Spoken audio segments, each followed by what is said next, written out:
Why don't you start off by telling us a bit about yourself and your musical journey growing up? So I suppose my musical journey probably began with the recorder. It was one of those things, the whole class is learning recorder, you know. But really, my main ambition was always just to try and be as good at it as my older sister was. She was 2 years older, so at that point there's quite a big gap between you, you know. And I was so determined that my mum had to bring in a rule that we weren't allowed to practice before 7 a.m. because I was just relentless with this recorder. So I think I kind of got into it that early, and that just gradually evolved.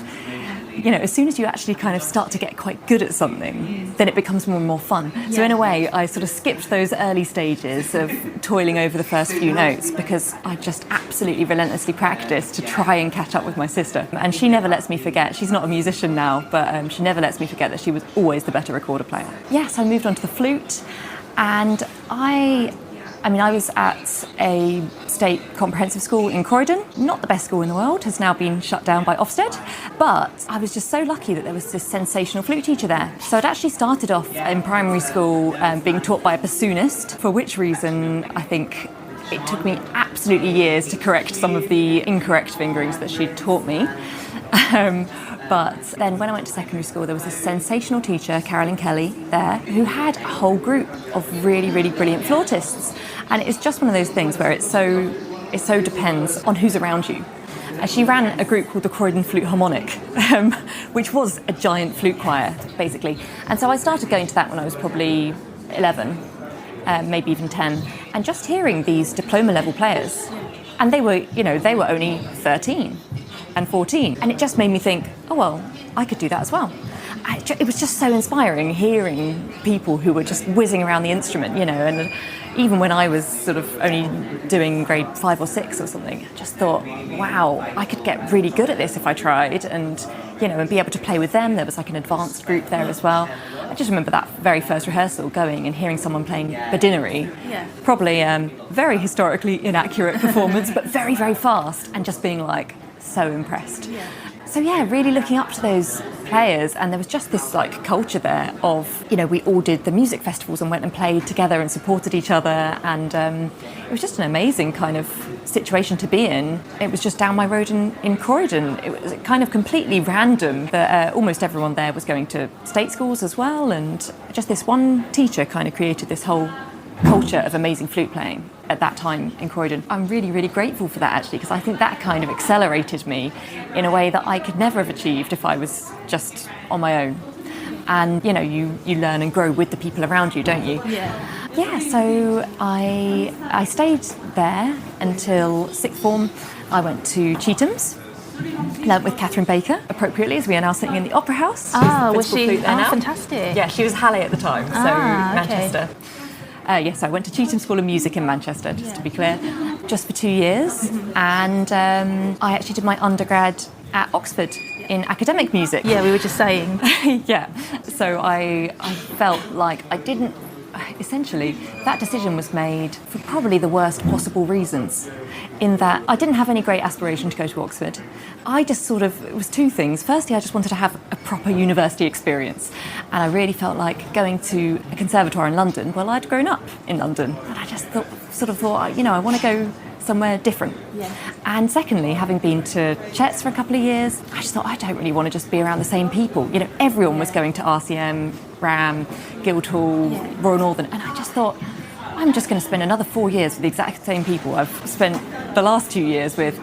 And so actually it was literally the day before the deadline. I hadn't, you know, you have to sort of write a couple of essays and do exercises. I hadn't done anything.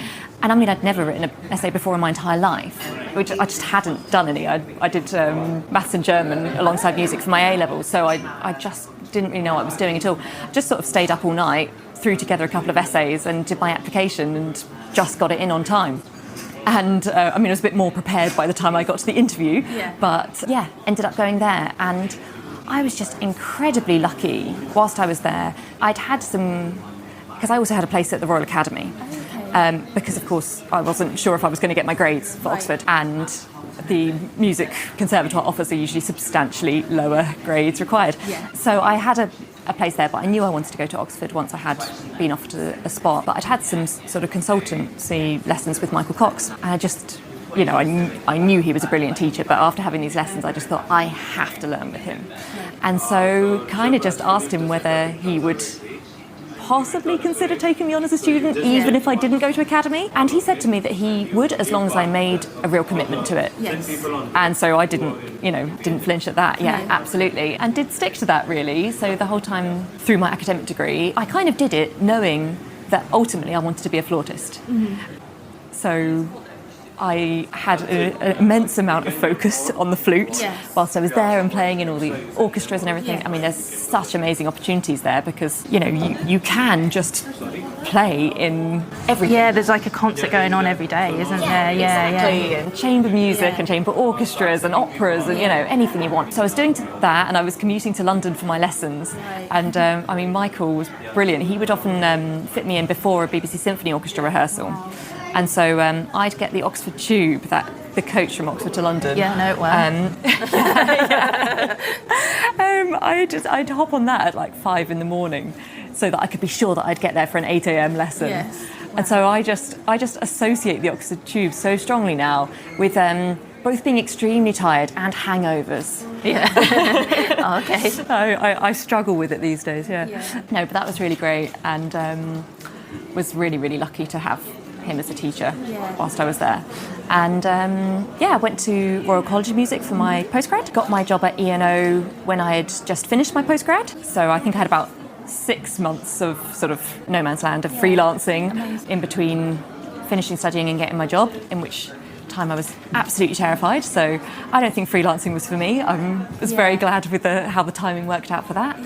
Yeah, and I mean, really, that completely changed my life. Having the principal flute job at E&O, I couldn't really have wished for it, I knew I really, really wanted a principal flute job in London. And I sort of decided that when I was about 12. And I think a part of me never really believed that would happen. Because everywhere you go, everyone says, well, this is going to be really tough, don't you? And you find as a musician, people kind of, as soon as you say you want to do it, then they're already trying to lower your expectations. Yeah, exactly. Do you know what I mean? Yeah, they just tell you like, oh no, don't do it. But it kind of puts the fire in your belly even more to want to kind of do it even more, isn't it? Yeah, exactly. It could be completely demoralising, or you can just go, right, well, let's see, and I'm going to have a go. So that was when I was 23, and I'm still in that job now and absolutely love it there. But I also started during the pandemic. I sort of started a hobby that has now got out of control as a composer, but more specifically composing for like film and media. So I was always really interested in composing for picture. Maybe we'll talk about that in a bit. But I started that in the last kind of 2.5 years, and telling myself again and again, it's just a hobby. You're doing it for fun. And that lasted for about a year, and then I started to get some offers to do it for money, and kind of went, maybe I should stop lying to myself and admit that this is actually it's something that I actually want to pursue alongside my work and as a different sort of stream of my work. And it's not something I ever expected to kind of go into, but here we are. So that's kind of like a whistle-stop tour that brings you vaguely up to date with where I'm at now.